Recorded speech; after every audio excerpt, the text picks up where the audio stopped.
तो वीवी micro programming में हम बात करेंगे डेटा टाइप्स के बारे में। डेटा टाइप्स क्या हो? जैसे डेवलपर टाइप में हम आते हैं और विजुअल बेसिक पे जाते हैं, इंसर्ट करते हैं मॉड्यूल और यहाँ पे एक ऐसे सब कर देते हैं। सब सबसे पहले समझिए डेटा टाइप होता है क्या। जैसे कि हमने a इक्वल टू 10 कर दिया, या b इक्वल टू 20 कर दिया, या c इक्वल टू पूजा कर दिया। ये जो हमने ए बी सी लिया है, ये क्या है? ये हमारा डेटा टाइप मतलब कि वेरिएबल्स है। अब इसका क्यों करते हैं, यूज क्यों करते हैं? अब जैसे कि मुझे मान लीजिए 10 प्लस 20 को ऐड करना। अब इसका रिजल्ट 30 कहाँ स्टोर हो? इसको स्टोर करने के लिए एक स्टोरेज पॉइंट चाहिए ना। तो स्टोर करने के लिए हम यहाँ पे लिखेंगे रेंज A1 डॉट वैल्यू। अब ये A1 पे जाके 30 को सेव करेगा। इसका मतलब मुझे किसी सीट का A1 हमेशा फ्री रखना पड़ेगा, वहां से वैल्यू उठाए। तो हम किसी रेंज सीट को ना लेके ऐसे ही एक वेरिएबल, एक डेटा टाइप ले लेते हैं, ABC XYZ, कुछ भी ऐसा नाम देके ले लेते हैं। यही डेटा टाइप कहलाता है और इसकी ज़रूरत होती है टेम्पररी डेटा स्टोर। जब माइक्रो चल रहा है तब तक डेटा को स्टोर करने का काम आता है। अब हम लोग जनरली ले लेते हैं और ये वर्क करता है। क्यों? क्योंकि हमने टूल्स के अंदर, ऑप्शंस के अंदर रिक्वायर वेरिएबल को अनचेक कर दिया है। अगर मैं इसको चेक करके ओके कर दूं तो बिना वेरिएबल को डिक्लेयर किए हुए आपका वर्क नहीं करेगा। उसके अलावा आगे जो फंक्शन पढ़ेंगे उसमें वेरिएबल डिक्लेयर करना पड़ेगा। तो अब हम बात करेंगे वेरिएबल को डिक्लेयर करना। तो डिक्लेयर कैसे करते हैं? यहाँ लिखते हैं डिम। डिम का फुल फॉर्म होता है डायमेंशन। जैसे सब है, जैसे फोर था, ऐसे ही डिम है जो कि फिक्स वर्ड डिम। और यहाँ पे आप ए बी सी जो भी आप नाम देना चाहते हैं वो दे दीजिए और यहाँ पे दीजिए एज।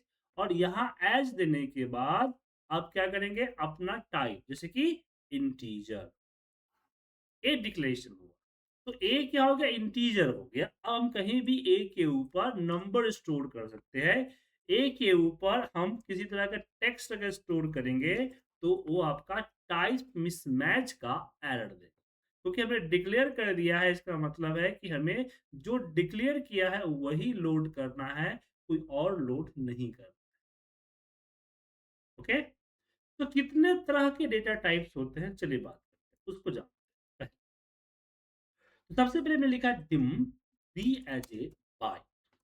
ये आ गया पहला बाय डेटा। ये आता है dim L as a also, नहीं sorry B L, B L as a boolean. अब इसके बारे में बताता हूँ। तो हमने बाइट कर दिया, मतलब कि बी के ऊपर हम कोई भी नंबर डाल सकते हैं, लेकिन 0 से लेके 255 तक का है। इससे ऊपर का नंबर नहीं डाल सकते। ये by data type negative value नहीं लेता है, डेसिमल नहीं लेता है और 255 से ज्यादा स्टोर नहीं करता। इसकी यही कैपेसिटी है, इसकी लिमिट्स है। बुलियन अगर आपने किया तो इसके ऊपर आप क्या करेंगे, आप लिखेंगे ट्रू या फॉल्स, ऑटोमेटिक आ जाएगा ट्रू एंड फॉल्स, क्योंकि ये बुलियन है, मतलब कि लॉजिकल डेटा टाइप। फिर दूसरा आता है आपका dim I as a integer. तो इंटीजर क्या करता है, इंटीजर पे -32,000 समथिंग से लेके +32,000 समथिंग विदाउट डेसिमल डाल सकते हैं। मतलब कि अगर मैं आई के ऊपर 48,000 या 50,000 डाल दिया तो एक्सेप्ट नहीं करेगा, डेसिमल डालूंगा तो डेसिमल को रिमूव करके लोड करेगा। उसके बाद आता है L as a long, long data type, जो कि बड़ा होता है। ये आपका 11 डिजिट तक का डेटा, 11 12 डिजिट का डेटा को लोड करता है, माइनस प्लस, बट डेसिमल ये भी नहीं लेता है। अगला आता है dim D as a double. Double जो है सबसे बड़ा डेटा टाइप है, इसके ऊपर हम माइनस प्लस डेसिमल सब डाल सकते हैं। तो अगर बहुत बड़ा नंबर और नंबर डेसिमल में भी हो सकता है, ऐसे कंफ्यूजन है, तो हमेशा आप डबल का यूज करें। इसका यूज करें, डबल का। अब यहाँ पे आगे बढ़ते हैं। डबल के बाद आता है dim D T H D. अब जैसे मैंने यहाँ पे B, B L, I L, D जो लिया है, इसके जगह पे आप अपने हिसाब से कुछ भी ले सकते हो। यहाँ पे डेट, तो डेट डाल दिया तो अब dt के ऊपर हम डेट एंड टाइम स्टोर कर सकते हैं। हम डालेंगे टेक्स्ट में, लेके वो डेट में कन्वर्ट कर लेंगे। डेट के बाद अगला आता है स्ट्रिंग, मतलब कि कोई एबीसीडी या नन कैलकुलेशन डेटा लाना है तो उसके लिए हम स्ट्रिंग टाइप लेते हैं। स्ट्रिंग इक्वल टू नंबर डाल सकते हैं, लेकिन नन कैलकुलेटिव डेटा होगा, याद रखिए। कुछ भी डालिए नन कैलकुलेटिव, मतलब टेक्स्ट समझिए ना तरह से। अब यहाँ पे एक बार और रिपीट करता हूँ कि अगर आपने बाइट लिया तो आप जो है 200 जीरो से लेके 255 तक का नंबर डाल सकते हैं। अगर आपने बुलियन लिया तो ट्रू एंड फॉल्स डाल सकते हैं। अगर आपने इंटीजर लिया तो प्लस 32,000 से माइनस 32,000 का डेटा डाल सकते हैं।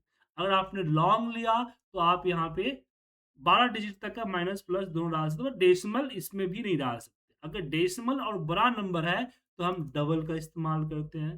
तो डबल जो है डेसिमल्स और 15 डिजिट तक का डेटा को एक्सेप्ट करता है। उसके बाद डेट एंड टाइम है तो हम dt डेट का यूज करते हैं। और अगर टेक्स्ट है, नाम है, वर्ड है, सेंटेंस है, पैराग्राफ है, तो उसके लिए हम स्ट्रिंग का यूज करते हैं। अब यहाँ पे आपको कन्फ्यूजन हो रहा है कि सर मेरा आउटपुट इनपुट क्या होगा, मुझे आइडिया नहीं है क्या हो सकता है। सो आप यहाँ पे ले सकते हैं dim V as a variant. और हम जो विदाउट डिफाइन किए हुए एबीसी ले लेते थे ना, तो बाय डिफॉल्ट टू वेरिएंट ही होता था। ठीक है। वेरिएंट का मतलब हुआ कि जो लोड करेंगे, अगर मैंने नंबर लोड किया तो नंबर बन जाएगा, अगर मैं टेक्स्ट लोड किया तो टेक्स्ट बन जाएगा, अगर मैं डेसिमल लोड किया तो डबल बन जाएगा, अगर मैंने डेट लोड किया तो डेट बन जाएगा। तो डबल जैसा होगा वैसा वर्क करता है। अब आप सोच रहे होंगे तो हम ये सब झमेला क्यों करें, हम सारे डायरेक्ट जो है वेरिएंट ही ले हमेशा। ये मन में अगर ख्याल आ रहा होगा तो उसका भी सोल्यूशन है यहाँ पे। देखिए, जब हम डेटा डिफाइन करते हैं तो दो चीजें होती है। पहला होता है आपका डेटा का स्टोरेज और दूसरा होता है कन्वर्जन। अब स्टोरेज को समझिए, जैसे हमने बाइट डिफाइन किया तो इसने सिस्टम में 2 बाइट का स्पेस कैप्चर किया। बुलियन भी 2 करता है, इंटीजर 4 करता है, लॉन्ग जो है आई थिंक 6 8 करता है, डबल भी आई 8 करता है, डेट भी आई थिंक 4 बाइट करता है, स्ट्रिंग मिनिमम 4 बाइट और depending the text size. Variant 32 byte, सबसे ज्यादा 32 बाइट को कवर करता है। अब इसका डिटेल जानना होगा तो चैट जीपीटी से पूछ लीजिएगा कि लिस्ट ऑफ वेरिएबल्स विथ क्या बोलते हैं लिमिट्स। लेकिन सबसे ज्यादा वेरिएंट कवर करता है। तो बोलेंगे सर क्या फर्क पड़ता, बाइट में है ना सर। मेरे सिस्टम के साथ 4 टीबी का हार्ड डिस्क 64 जीबी का रैम लगा हुआ है, तो क्या फर्क पड़ता है। तो फ़र्क पड़ता है जब एक सब्जेक्ट डिक्लेयर करते हैं ना, तो एक मैक्रो डिक्लेयर करते हैं, तो इस मैक्रो की जो साइज़ है, वो आपका 255 केबी से ऊपर नहीं होना चाहिए। अगर आपने बहुत बड़ा मैक्रो लिखा और उसकी साइज़ 255 केबी से ऊपर हो गया, तो आपको प्रोसीजर टू लार्ज का एरर देगा। क्या देगा? प्रोसीजर टू लार्ज का एरर देगा। ठीक है? तो पहला प्रॉब्लम समझ में आ गया? Hello? Yes, yes, sir. Yes, sir. Okay, अब दूसरे की बात करें। दूसरा क्या करता है? एक मिनट। अब दूसरा हमने बताया आपको कन्वर्जन। कन्वर्जन में क्या होता है?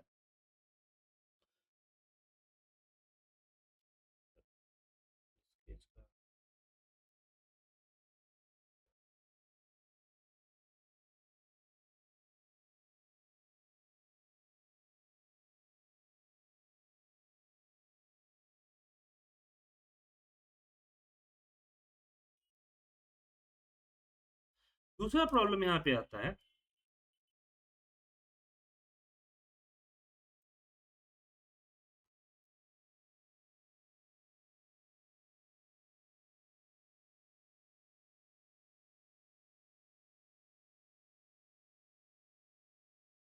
अब यहाँ पे मान लीजिए हम यहाँ पे एक ये देते हैं, एक कैलकुलेशन करते हैं। जैसे D equal to 52 C equal to 3 और हमने यहाँ पे A equal to D divide by C कर। अब यहाँ पे MSG बॉक्स के अंदर अगर हम A को करेंगे तो जाहिर सी बात है कि हमें क्या देगा, ये आपका डेसिमल प्लेसेस देगा। अब इस डेसिमल प्लेसेस को रिमूव करने के मेरे पास तरीका ये है कि मैं यहाँ पे राउंड का फॉर्मूला लगाऊंगा, यहाँ पे कॉमा 0 करूंगा, तब जाके मेरा डेसिमल प्लेसेस रिमूव होगा। राइट, 79। तो मुझे अब जहाँ-जहाँ आगे नीचे कोड में जहाँ-जहाँ मुझे ए को यूज़ करना है और डेसिमल नहीं चाहिए, हर बार मुझे राउंड इस्तेमाल करना। तो क्यों ना मैं यहाँ पे डिफाइन कर दूँ dim A as a long. हमने डिफाइन कर दिया ए एज ए लॉन्ग। अब मुझे यहाँ राउंड लगाने की ज़रूरत नहीं है, ए ऑलरेडी राउंड हो गया। हो गया? क्योंकि ए लॉन्ग है जो कि डेसिमल को एक्सेप्ट नहीं करता, उसको राउंड कर देता है। तो ऑटोमैटिक वो इसको राउंड करके ही ए के ऊपर स्टोर करेगा। उसी तरह से हम टेक्स्ट में डेट देंगे लेकिन वो डेट में कन्वर्ट कर देगा और कैलकुलेशन वगैरह होने लगेगा। इसलिए हम इसका इस्तेमाल करते हैं। समझ में आ गया? अच्छा, जो डेटा टाइप होते हैं 2 तरह के होते हैं। एक होता है डेटा टाइप जिसके ऊपर हम डेटा स्टोर करते हैं। दूसरा होता है ऑब्जेक्ट टाइप जहाँ पे हम ऑब्जेक्ट को स्टोर करते हैं। अब इसको समझाने के लिए हमें आना होगा प्रीवियस क्लास जो हमने लास्ट क्लास ली थी उस पे, ठीक है ना? लास्ट क्लास ली थी उस पे आना पड़ेगा। तो याद है मैंने एक फॉर्म सबमिट करने का आपको एक कोड दिया था, जहाँ से वो हम कहीं भी एक फॉर्म से दूसरे फॉर्म पे हम सबमिट करते थे।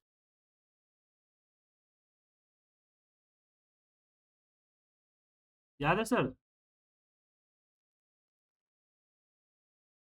चलिए वो एग्जांपल को यहाँ से उठाते हैं। ए एग्जांपल था। अब इसके लिए हम बनाते हैं सीट। तो ए हमारा हो जाएगा फॉर्म, ये हो जाएगा मेरा डेटा। डेटा में यहाँ था आईडी, डेट, नेम, सिटी और यहाँ फॉर्म, फॉर्म में था B2 B4 B6। सो B2 यहाँ पे नेम,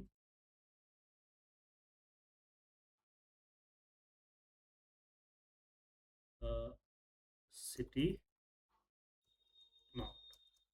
ठीक है। और यहाँ पे हमने माइक्रो क्या लगाया था कि जब हम यहाँ पे एक बटन हमने डिजाइन किया, ये वही कोड है जो मैंने लास्ट टू लास्ट क्लास में बताया था सर, इसमें कुछ नया नहीं करता। Yes sir. और रहा एग्जाम्पल नंबर 3 और यहाँ पे हमने लिख दिया अमाउंट गलत जगह सेलेक्ट हो गया। क्या सर? अच्छा ये यहाँ अमाउंट पे। का अमाउंट वाला। अब यहाँ पे जैसे मैंने पूजा किया, इसमें सिटी किया पुणे और इसमें हमने अमाउंट किया 500। अब जैसे मैं इस पर क्लिक करूंगा सेव पे, तो डेटा सेव हो गया और डेटा चला गया डायरेक्टली। अब इसके लिए मैंने एक कोड लिखा था, आप देख सकते हैं कितनी लंबी लंबी कोड है। अब इसी को हम ये बेटा बिना डेटा डेटा का है, डेटा बिना डेटा डिक्लेरेशन है। अब इसी कोड को हम डेटा डिक्लेरेशन में आपको बताते हैं, ठीक है। तो सबसे पहले हम यहाँ पे लेंगे, सबसे पहले क्या लेंगे, हम लेंगे आईडी। हम करेंगे कि dim ID as a long, क्योंकि लॉन्ग है इसलिए, नंबर है इसलिए लॉन्ग लेंगे। अब यहाँ पे हमें क्या करना है, एक और लेना है कि डिम डी टी में डेटा डेटा शीट, डीएस कर देता हूँ, डेटा शीट एज ए, यह हमने वर्कशीट लिया। क्या है? वर्कशीट। हमने बोला कि डीएस वर्कशीट कहलाएगा, ठीक है। और फिर मैंने यहाँ पे सेट कर दिया, सेट डीएस, क्योंकि हमने नॉर्मली वैल्यू असाइन करने के लिए इक्वल करते हैं ना, लेकिन जब कोई ऑब्जेक्ट को असाइन करना हो तो उसको सेट किया जाता है, सेट। और यहाँ पे मैंने बोल दिया कि शीट्स, जो डेटा वाला शीट है वो डीएस कहलाएगा। क्या कहलाएगा? डीएस कहलाएगा। ठीक है। अब जो इतना लंबा यहाँ यहाँ पे जो इतना लंबा हमने कोड दिया है ना, अब देखिए कितना सिंपल हो जाएगा। यहाँ लिखेंगे ID equal to application dot worksheet function dot max. और मैक्स के अंदर में अब मैं शीट्स डेटा इतना लंबा नहीं लिखूंगा, इसका जगह पे जस्ट डीएस लिखूंगा, DS dot range A by. ठीक है।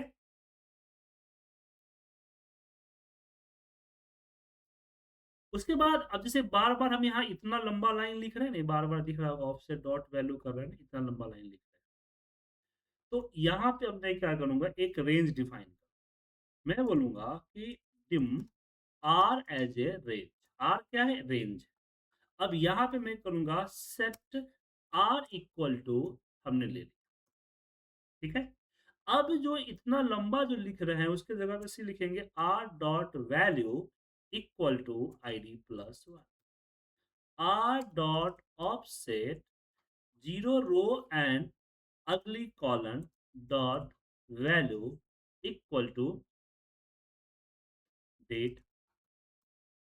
तो आप देख पा रहे हैं कि इस जो जिसमें हमने वेरिएबल यूज नहीं किए थे उस टाइप उसमें क्या था कि हमें इतनी लंबी लंबी पूरा एड्रेस बार बार लिखना पड़ रहा था, बट अब जो है सिर्फ मुझे क्या लिखना पड़ रहा है? आर। समझ गए? कोई कंफ्यूजन इसमें किसी को? No, no sir. तो इसीलिए हम डेटा टाइप इस्तेमाल 0,3 dot value equal to date time हो गया। अब यहाँ पे इसको ले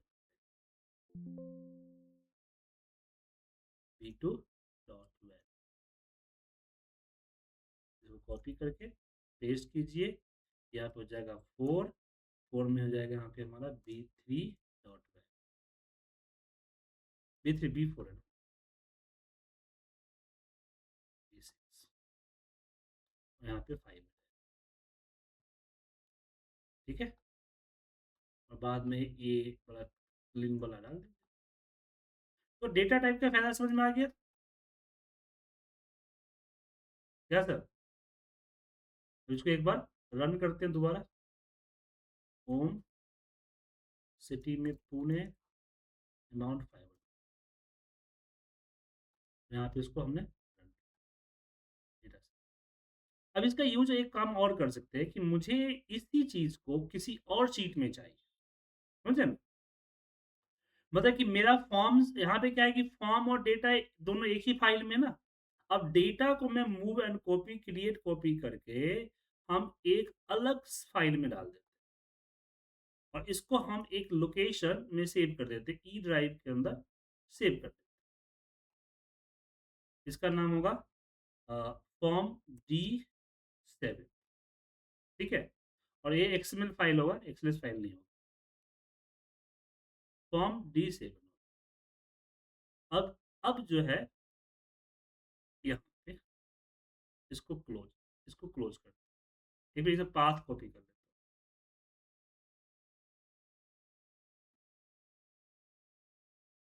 अब देखिए आप कोड कर, अब यहाँ पे करता हूँ सब्जेक्ट आ रहा यहाँ पे सेव फाइल माइक्रोफोन क्लोज टिम। हमने पी फाइल पाथ के लिए पी एज ए स्ट्रिंग कर दिया, और पहले हम पी के ऊपर अपना जो एक्सटेंशन है वो डाल दें। ठीक है। तो पी क्या पाथ है। अब मैं यहाँ पे करता हूँ कि dim form form as a workbook. हमने क्या किया? Form as a work. फिर यहाँ पे करता हूँ कि set form equal to active work. हमने बोला जब मैक्रो रन हो रहा है उस समय जो एक्सेल फाइल एक्टिव है वो फॉर्म कहलाए। ठीक है, और फिर यहाँ पे हमने किया dim df data file as a workbook, और हमने वर्क। ठीक है, अब यहाँ पे मैंने सबसे पहले हम फाइल को ओपन करते हैं, वर्क बुक्स डॉट ओपन, क्योंकि फाइल क्लोज है ना सर, पाथ के साथ ओपन करें। और फिर हमने बोला कि set df equal to also active work, क्योंकि जब फाइल ओपन हुआ तो एक्टिव वर्कबुक तो ये हो गया ना। उसके बाद यहाँ पे हम करते हैं dim F R as a work worksheet worksheet, और dim ds as a also work sheet, और dim r as a range. ये हमने वेरिएबल कर दिया। अब यहाँ पे करते हैं डी यहाँ पे सेट एफ आर में फॉर्म शीट इक्वल टू, हमने बोला कि जो फॉर्म फाइल है उसके अंदर जो शीट्स है, शीट्स के जिसका नाम फॉर्म है वो होगा। फिर हमने बोला सेट ds इक्वल टू जो हमारा df डेटा फाइल है, तो df dot she dot she dot dot sheets, और उसके अंदर जो डेटा शीट है ना वो हमारा क्या है, डेटा फाइल। तो ठीक है, अब इसके बाद ये जो बाकी जो आपने दिया हुआ है ना ये सब चीज, ये आपका वही है। यहाँ पे आईडी दे दीजिए, यहाँ पे कि dim ID as a long. अब मुझे आईडी करना है तो क्या करेंगे यहाँ पे, ID equal to application dot worksheet function dot max, और मैक्स के अंदर हम देंगे यहाँ ds, दिख रहा है ना ds, क्योंकि ds ऑटोमेटिक डेटा फाइल का है, ds dot range a by a। ठीक है, उसके बाद सेम बाकी सब कुछ सेम रहेगा, ये जो सेट वगैरह दिख रहा है ना आपको, इस आर होगा। अब आर को ऐसे सेट नहीं करना पड़ेगा क्योंकि ये तो ऑलरेडी है ना, यहाँ से उठाना पड़ेगा ये। और यहाँ पे लिखते हैं set R equal to ds dot ये जो रेंज है वो ले लेंगे, और बाकी कोड आपका वही होगा। यहाँ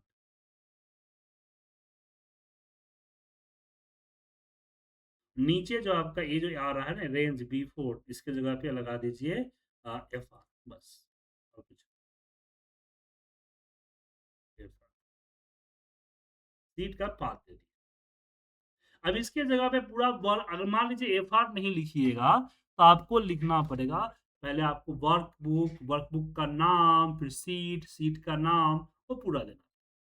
जैसे फॉर्म है ना, इसके जगह पे लिखेंगे वर्क बुक बुक्स, यहाँ पे आपका क्या फाइल का नाम क्या है, तो फाइल का नाम है fd7.xlsx। अब एक कोड आपको ये पूरा आर के ऊपर ये पूरा लाइन जो दिख रहा है आपको, ये पूरा यहाँ डालना पड़ेगा। ये देखिए इतना, इसके जगह पे हमने क्या डाल दिया, एफ आर डाल, क्योंकि हमने इसके आगे क्या लगा रखा है,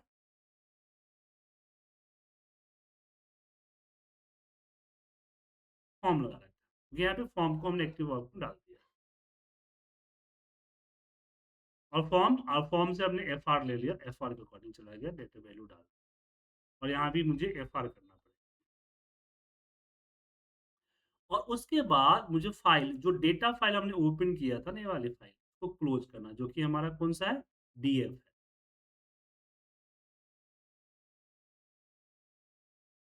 यहाँ लिखेंगे df डॉट सेव और df डॉट क्लोज।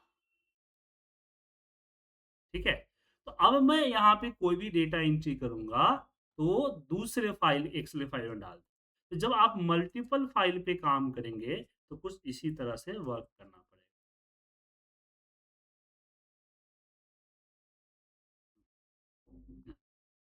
एक बार रन करके देखते हैं, कुछ दिक्कत नहीं होना चाहिए। देखिए डेटा सेव हो गया, और ये डेटा सेव कहाँ हुआ, ये डेटा सेव हुआ दूसरे फाइल। तो मल्टीपल फाइल जब यूज करेंगे आप इसमें सेव हुआ, आ गया। तो मल्टीपल फाइल जब सेव करेंगे तो आपको इसका ध्यान रखना होगा कि अलग अलग फाइलों में। अब अलग अलग फाइलों की जो लंबी लंबी, जैसे यहाँ पे कोड दिख रहा है, इतना लंबा कोड ना करके हम क्या करते हैं, डेटा टाइप्स असाइन कर देते हैं, उस पर नीचे कोड को इजी कर देते हैं। जैसे कल के डेट में डेट शीट का नेम चेंज हो गया, तो आपको ये डेटा यहाँ, यहाँ डेटा, यहाँ डेटा, यहाँ डेटा, यहाँ डेटा, सब जगह चेंज करना पड़ेगा ना। बट इसमें क्या है कि आप एक जगह चेंज कीजिए, नीचे चेंज करने की जरूरत है। सो डेटा, आपने डेटा टाइप्स को समझा, आपने ऑब्जेक्ट टाइप को समझा, जिसमें हमने वर्कबुक, शीट और रेंज डिफाइन करना सीखे। कोई दिक्कत इसमें? तो इसका यूटिलाइजेशन समझाएंगे एग्जाम्पल। आशु जी, बिपिन जी, रोहित जी, सचिन जी, कोई दिक्कत? नहीं सर। नहीं सर, दिक्कत नहीं, बट ये कि प्रैक्टिस चाहिए होगी सर, इसके लिए थोड़ा सा बिल्कुल करनी। बिल्कुल। अब यहाँ पे एक और बात करते हैं, अब यहाँ पे हम एरे डेटा टाइप के बारे में जानते हैं। एरे और ग्लोबल वेरिएबल दो चीजें जानना, ये जान लीजिए लास्ट टॉपिक। तो एरे डेटा टाइप क्या होता है, जैसे कि मैंने यहाँ पे मान लीजिए मुझे 3 वैल्यू चाहिए, तो मुझे a equal to 20, b equal to 30, c equal to 50, इस तरह से मुझे a b c, और इसको आपस में यहाँ डिफाइन करना पड़ेगा कि dim a as a long, क्या, फिर dim b as a long, इस तरह से डिफाइन करना पड़ेगा ना सर, सीम। तो अगर मुझे अगर 100 करना हो तो 100 डिफाइन करना पड़ जाएगा। तो इसके लिए हम यूज करते हैं एरे डेटा टाइप। हम लिखते हैं डिम ए, और यहाँ पे लिखते हैं 1 2 3 एज ए लॉन्ग। तो ए हो गया एरे डेटा टाइप, ए एक एरे हो गया जिसके अंदर 3 रो है, और यहाँ तीनों रो पे डेटा जब डालना होगा तो हम A1 equal to 10, B2 equal to 20, और बी, सॉरी ए होगा, ए माफ कीजिए, बी नहीं होगा, ए होगा, ए इस तरह से। और इसको हम लूप में भी लगा सकते हैं। जैसे इसका यूज कब होता है, जब मुझे एक रेंज से डेटा उठा के डालना होता है, उसको चेक करके फिर उसको वापस रिटर्न करना होता है, तो हम एरे का इस्तेमाल करते हैं। ठीक है, ताकि वो लूप में चल सके, लूप से डेटा उठा सके। दूसरा यहाँ पे एरे, एरे दो तरह के होते हैं, सिंगल डायमेंशन। सिंगल डायमेंशन मतलब क्या हुआ कि सिर्फ एक रो है, सिर्फ यहाँ पे एक कॉलम है, और A1 B1 C1, जैसे कि ये होता है ना, आपने यहाँ पे एक से रेंज है, तो आपने सिर्फ ए 3 चीज ले लिया, ये आपका ए के जो ए बन जाएगा, K1 K2 K3, राइट। लेकिन इसको हम अगर मल्टी डायमेंशन एरे में लिखे तो हम लिखेंगे यहाँ पे बी, और यहाँ लिखेंगे 1 2 5, मतलब कि 5 row and comma 1 2 1 2 1 2 3, 3 column as a long. ठीक है, एज ए लॉन्ग कर। अब यहाँ पे अगर मान लीजिए ये क्या होगा कि ये 5 रो और 3 कॉलम बन जाएगा। सो अब मुझे अगर वैल्यू असाइन करना बी के ऊपर, तो बी में अब डिफाइन करना पड़ेगा बी का पहला नंबर रो एंड पहला नंबर कॉलम इक्वल टू 20। तो ए पहले यहाँ पे 20 आ जाएगा, देखिए। अगर मैं लिखा बी पहला नंबर रो और तीसरा नंबर कॉलम इक्वल टू 30, तो बैकेंड में, ये तो यहाँ पे दिखा रहा हूँ, बट बैकेंड में ऐसे ही टेबल बनेगा और यहाँ पे 50 आ जाएगा। ठीक है, उसी तरह से यहाँ रो जब चेंज करेंगे ना, तो दूसरा नंबर रो, तो रो उसी हिसाब से दूसरे नंबर रो में जाए। तो एक बैकेंड में एक तरह से टेबल बना देता है, इसी को एरे का। इसका यूज़ होता है जब हमें पूरा का पूरा एक डेटा टेबल उठाना होता है, खासकर जब यूज़र को हम यूज़ करते हैं जहाँ पे लिस्ट चाहिए होता है, उसका इस्तेमाल। क्लियर है? Yes sir. इसका एक अब बार इसका ऐसे यू एग्जांपल दे सकते हैं जैसे कैसे हम एग्ज़ाम्पल कर सकते हैं? इसका इसका एग्ज़ाम्पल आगे बताऊँ, ओके, ठीक है। ठीक है? अब यहाँ पे ये तो हो गई आपको एरे डिफाइन करना, लेकिन यहाँ पे कुछ ऐसे एरे होते हैं जो प्री डिफाइन होते हैं, जैसे कि न्यू कलेक्शन। जैसे मैंने यहाँ पे मान लीजिए पूजा सिंह लिखा हो, ठीक है? और इस कॉलम में बहुत सारा डेटा है। तो स्पेलिंग मिस्टेक हो गई। और कई बार रिपीट है। मैं चाहता हूँ यूनिक लिस्ट। क्या चाहता हूँ? Unique list. कि मुझे यहाँ एच कॉलम पे इसमें से सारे यूनिक लिस्ट आना चाहिए। तो 2 तरीके हैं। एक तो मैं रिकॉर्डिंग मैक्रो करके डेटा में जो रिमूव डुप्लीकेट होता है उसका यूज़ कर सकता हूँ। क्या? मैं दिखा देता हूँ करके। कि मैंने यहाँ से रिकॉर्ड मैक्रो किया, हमने इसको कॉपी किया, यहाँ पे के पे पेस्ट किया और फिर इसको हमने यहाँ से डेटा मेनू में गए और रिमूव डुप्लीकेट, राइट? इसकी कोड आप जाके देख सकते हो। बट ये चीज़ें हम चाहते हैं वीवीए कंसेप्ट से हो ताकि हम इसको एक-एक सेल के ऊपर काम कर सकें। समझ गए ना? ये आपका कोड बन जाएगा, यहाँ देखिए। बन गया? ये आपका remove duplicate column 1 keep Excel on, ये आपका कोड होता है। ये चीज़ हम इससे नहीं करना चाहते। हम कर चाहते हैं किससे हो? वीवीए कंसेप्ट से हो। तो इसके लिए क्या मैक्रो लिखेंगे देखिए। तो सेम एरे के लिए भी ऐसा ही होता है, ठीक है सर? डिम डुप्लीकेट के ऊपर हमने यहाँ पे दिया मैक्रो बनाया। अच्छा डिम कर रहे सब करना है और यहाँ पे मैं लिखूंगा dim dt as a new collection. तो new collection also the data array data type inbuilt array data type, ठीक है ना? न्यू कलेक्शन क्या है? इनबिल्ड एरे डेटा टाइप है।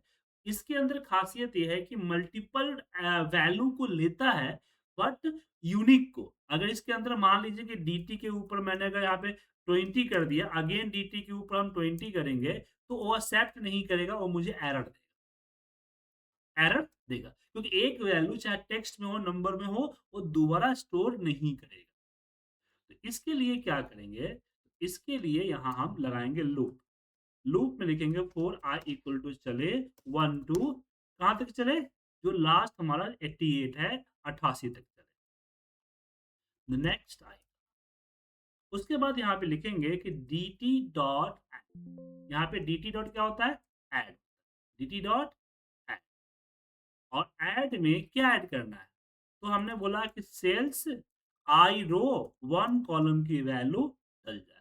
अब यहाँ पे यह बड़ा हो रहा है तो मैं यहाँ पे एक काम और कर सकता हूँ कि dim V as a variant. Variant क्यों लिया? क्योंकि नेम के जगह पे कुछ भी हो सकता है ना सर, इसलिए वेरिएंट लिया। क्योंकि यहाँ पे जरूरी तो नहीं कि नेम ही को डुप्लीकेट करते, आईडी भी हो सकता है, डेट भी हो सकता है ना, इसलिए। और यहाँ पे मैंने लिख दिया वी। यहाँ वी के ऊपर वैल्यू ले लेते हैं कि वी इक्वल टू सेल्स और सेल्स के अंदर हमने बोला I row and 1 column dot value. अब यहाँ पे सिर्फ वी देंगे। क्या देंगे? वी। अब यहाँ पे बोलता है की। भाई यूनिक को मैच करने के लिए की तो चाहिए ना, तो हमारे जो वैल्यू वही की है और इसको हमने S C S T R नाम के फॉर्मूले के अंदर वी को डाला। क्यों? क्योंकि सेम डेटा टाइप होना चाहिए ना सर। तो इसलिए वी के ऊपर चाहे जो वैल्यू होगा उसको स्ट्रिंग में कन्वर्ट करके की बना और इसी यही की जो है डेटा डुप्लीकेसी को चेक करेगा। तो जितने भी डेटा है उस पे यहाँ पे आ जाएंगे। बट प्रॉब्लम क्या है कि जैसे वो डबल डालेगा डेटा, यहाँ देखिए मैं रन कर रहा हूँ, रन करते ही ये देखिए दिख रहा है दिस की is already associate with the element of the collection. तो सेकेंड टाइम वी जो पूजा सिंह आ रहा है वो एक्सेप्ट नहीं कर रहा है। तो मुझे पता है कि ये एरर आएगा ऐसा, तो हम यहाँ पे लिख दिए ऑन एरर रिज्यूम नेक्स्ट, क्या लिख दिए, ऑन एरर रिज्यूम नेक्स्ट, मतलब कि एरर आए तो उसको हटा दो, मतलब कि इसमें जहां एरर आता है उस वैल्यू को लोड ना करो, तो डुप्लीकेट वैल्यू का लोड और डीटी के ऊपर नहीं करेगा। अब सारा डेटा कहाँ आ गया, डीटी के ऊपर आ गया। अब मुझे डीटी से डेटा यहां चाहिए। अब मैं फोर लगाऊं तो कैसे लगाऊं, क्योंकि मुझे नहीं पता कि डीटी पे कितने, यहाँ पे मैंने यहाँ पे मान लीजिए कि आई इक्वल टू, अगर मैं यहाँ पे करूं आई इक्वल टू 1 टू कितना, मुझे नहीं पता कि कितनी यूनिक वैल्यू है डीटी के ऊपर कितने, हाँ डीटी के ऊपर यहाँ पे काउंट लिया जा सकता है काउंट, लेकिन फिर डीटी की वैल्यू कैसे लेंगे, आइटम कैसे लेंगे। तो यहाँ पे हम फोर लूप ना लगा के हम यहाँ पे फोर इच लूप लगाएंगे। फोर, देख लीजिए कल मैं इसी को पढ़ाने वाला हूँ, लूप को ही, लूप और कंडीशन पढ़ाऊंगा कि for each item in DT. तो हमने बोला कि लूप उतना बार चलो जितना आइटम डीटी पे स्टोर है, आइटम मतलब वैल्यू स्टोर है, और मुझे कहाँ चाहिए, तो मुझे यहाँ चाहिए। तो इसके लिए हम एक मेथड लेते हैं एंड वाला, एक्सल के 65,000 डॉट एंड एक्सलेस अप डॉट ऑफसेट और 1 row 0 colon dot value equal to item. ये हो गया वीवीए कंसेप्ट। अब यहाँ पे हमने वैल्यू को टाइप करवा रहे हैं, इसको आगे चल के हम कुछ भी कर सकते हैं, जैसे कि जितने डेटा हो उतने सीट बना दे, जितने डेटा हो उतने फाइल बना दे, उतने डेटा को फिल्टर करके हटा दे, वो सारी चीजें इस बीच में हम डाल सकते हैं। ठीक है, आगे डेटा। सो हमने आपको ये एग्जाम्पल बताया कि एरे का इस्तेमाल, देखिए एरे था तभी वो मल्टीपल वैल्यू ऐड करता गया ना, बट इसमें इनबिल्ड एरे था इसलिए इनबिल्ड किया, अगर इनबिल्ड नहीं होता तो मुझे हमें इसका इस्तेमाल करना पड़ता। ठीक है, कोई कंफ्यूजन, नो सर। क्लियर है सबको। तो एक बार रिवीजन कर लेते हैं क्या क्या पढ़ा हमने। हमने आपको डेटा टाइप्स के बारे में पढ़ाया कि डेटा टाइप्स क्या होता है, कैसे डिफाइन करते हैं, कौन सा डेटा टाइप क्या है। जैसे मैं बताया कि बाइट जो है 255 से ज्यादा नहीं लेता है, बुलियन ट्रू फॉल्स लेता है, इंटीजर -32,000 से प्लस 32,000 लेता है, लॉन्ग जो है वो 12 digit minus plus without decimal लेता है, डेसिमल और बड़ा नंबर चाहिए तो 15 डिजिट तक का नंबर और डेसिमल्स डबल लेता है।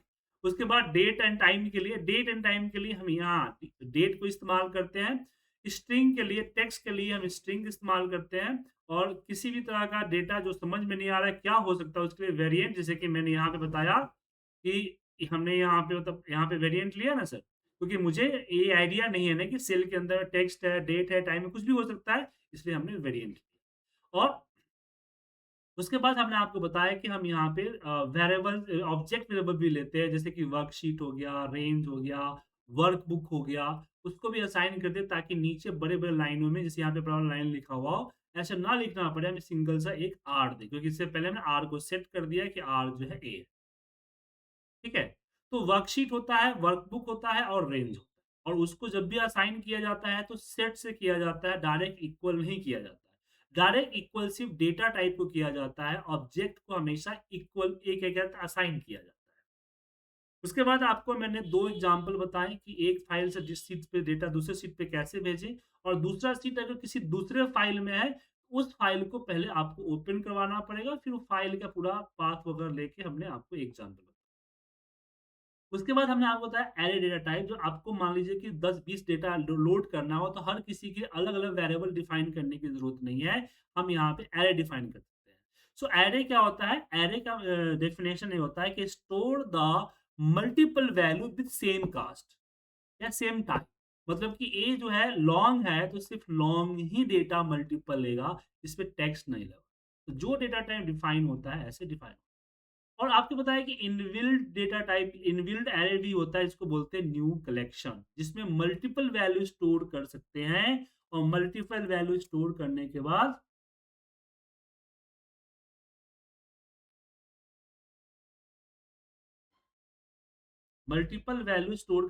क्या करते हैं, हम यहाँ पे डुप्लीकेट को रिमूव करते हैं, जिसपे हमने 4 आई और 4 इच का इस्तेमाल किया।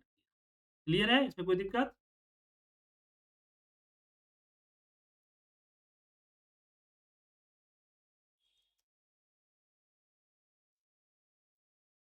समझ में आ गया? Yes sir. कोई दिक्कत?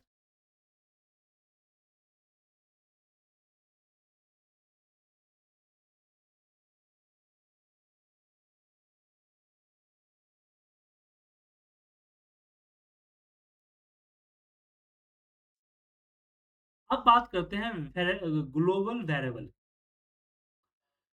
ग्लोबल वेरिएबल इसके लिए एक इंसर्ट करना पड़ेगा। अब यहाँ पे ध्यान रखिए कि अगर आपने एक डेटा टाइप, जैसे मैंने मान लीजिए कि इस मैक्रो मैंने ए लिया हुआ है, ठीक है ना?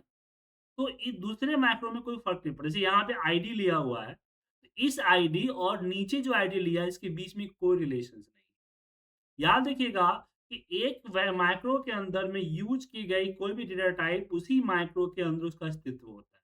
जब तक वो माइक्रो चल रहा है तब तक उसका अस्तित्व है। माइक्रो क्लोज हुआ, एंड सब हो गया, तो उसका कोई अस्तित्व नहीं है। उस पे की गई, स्टोर की गई डेटा, उस पे उसके साथ किया गया हर एक कैलकुलेशन आगे वर्क नहीं करता है किसी और डेटा टाइप। अगर चाहते हैं किसी और डेटा टाइप में वर्क करे, तो उसके लिए आपको ग्लोबल वेरिएबल डिफाइन करना, ठीक है? ग्लोबल वेरिएबल कैसे डिफाइन होता है? जैसे कि मैंने यहाँ पे एक मैक्रो लिया और मैंने यहाँ पे लिख दिया dim A as a long. तो ए एज ए लॉन्ग मैंने किसी मैक्रो के अंदर नहीं किया है, हमने सबसे ऊपर किया है। जब ऊपर डिफाइन किया, इसी को बोला गया ग्लोबल वेरिएबल्स, ठीक है? अब यहाँ नीचे अगर मान लीजिए मैं करता हूँ कि ए इक्वल टू 10, ठीक है? और फिर नीचे करता हूँ कि subject R R bracket open close. यहाँ पे मैं लिख दिया a equal to a plus 20 और यहाँ पे M S G box equal to हमने कर दी, सॉरी यहाँ पे ए कर दिया। तो अगर मैंने, अब इसमें ध्यान रखिएगा कि अगर मैं इस मैक्रो को पहले रन किया तो रन करते ही ए के ऊपर 20 ऐड। अब मैं दूसरे मैक्रो को रन करूंगा तो यहाँ पे रिजल्ट 40 दिखाया। तो ग्लोबल वेरिएबल ही है जो कि दो माइक्रो या दो से अधिक माइक्रो में यूज किया जा सकता है। इसका यूज ज्यादातर हम लोग क्या बोलते हैं, इवेंट माइक्रो और यूजर फॉर्म वगैरह में करते हैं, जहाँ पे हमें एक कैलकुलेशन करके वो कैलकुलेशन को बार बार नहीं करना।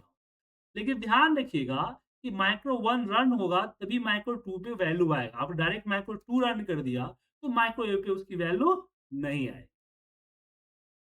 समझ में आया सर? Yes sir. तो ग्लोबल वेरिएबल में कोई दिक्कत?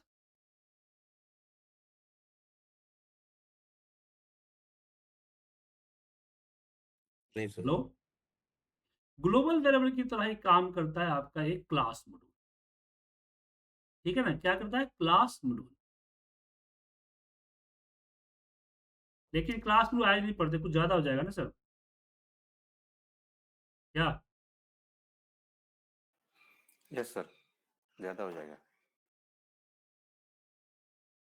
क्लास मॉड्यूल भी उसी तरह से काम करता है, ठीक है?